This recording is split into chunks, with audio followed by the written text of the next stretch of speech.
This is Dr. Fanny Wonu-Vei's essay on Smart History and Khan Academy on the wooden sculptures from Nukuoro, which is represented by the female deity in the 250. We're looking in this top photograph at an atoll, which is a collapsed volcano in the ocean, and the rim of the crater is what creates this ring of islands around the atoll. At the crossroads of culture, Nukuoro is a small, isolated atoll in the archipelago of the Caroline Islands. It's located in Micronesia, a region in the Western Pacific. Archaeological excavations demonstrate that Nukuoro has been inhabited since at least the 8th century. Oral tradition corroborates these dates, relating that people left the Samoan archipelago in 2 canoes led by their chief Wawe. The canoes first stopped at Nukufetau in Tuvalu and later arrived on the then uninhabited island of Nukuoro. These new Polynesian settlers brought with them ideas of hierarchy and rank and aesthetic principles such as the carving of stylized human figures. However, the new inhabitants also incorporated Micronesian aspects such as the art of navigation, canoe building, and loom weaving with banana fiber. Because Nukuoro is geographically situated in Micronesia, but is culturally and linguistically essentially Polynesian, it is called a Polynesian outlier. Nukuoro.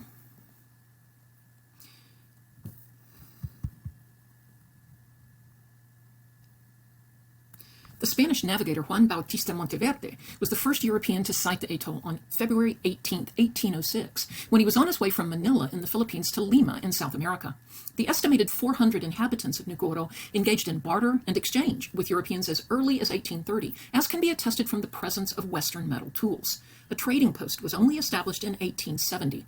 From the 1850s onwards, American Protestant mission teachers who had been posted in the area visited Nukuoro regularly from the Marshall Islands and from the islands Lukunor, Pohnpei, and Cosray. However, when the American missionary Thomas Gray arrived in Nukuoro in 1902 to baptize a female chief, he found that a large part of the population was already acquainted with Christianity through a Nukuoran woman who had lived on Pohnpei.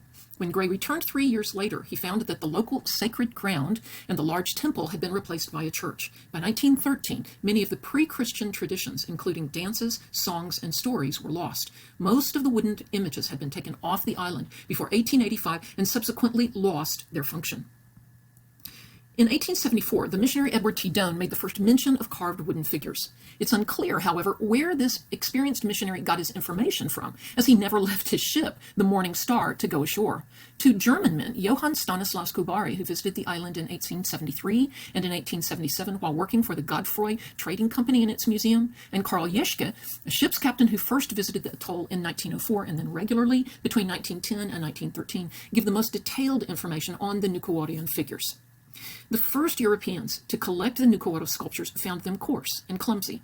It's not known whether the breadfruit tree images were carved with local adzes equipped with tridacna shell blades or with Western metal blade tools. Tridacna is a genus of large saltwater clams. The surfaces were smoothed with pumice, which was abundantly available on the beach. All the proportions, ranging in size from 30 centimeters to 217 centimeters, have similar proportions: an ovoid head tapering slightly at the chin and a columnar neck. The eyes and nose are either discretely shown as slits or not at all. The shoulders slope downwards, and the chest is indicated by a simple line. Some female figures have rudimentary breasts. Some of the sculptures, be they male, female, or of indeterminate sex, have a sketchy indication of hands and feet. The buttocks are always flattened and set on a flexed pair of legs. Local deities in Nukuoro resided in animals or were represented in stones, pieces of wood, or wooden figurines, tino etu. Each of the figurines bore the name of a specific male or female deity, which was associated with a particular extended family group, a priest, and a specific temple. They were placed in temples and decorated with loom-woven bands, fine mats, feathers, paint, or headdresses. The tino etu occupied a central place in an important religious ceremony that took place towards the month of Matariki, when the Pleiades are visible in the west at dusk.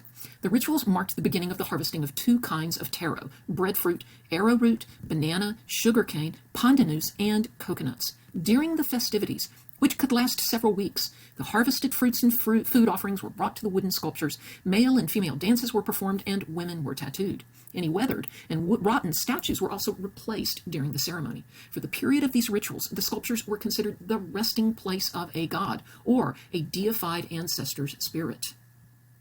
When the Swiss sculptor and painter Alberto Giacometti made his famous sculpture Hands Holding the Void, Invisible Object, he was inspired by a wooden Nukuoro figure he had seen at the Musée de l'Homme in Paris. A fellow artist, Henry Moore, considered the Nukuoro image at the British Museum to be one of the highlights in the history of sculpture.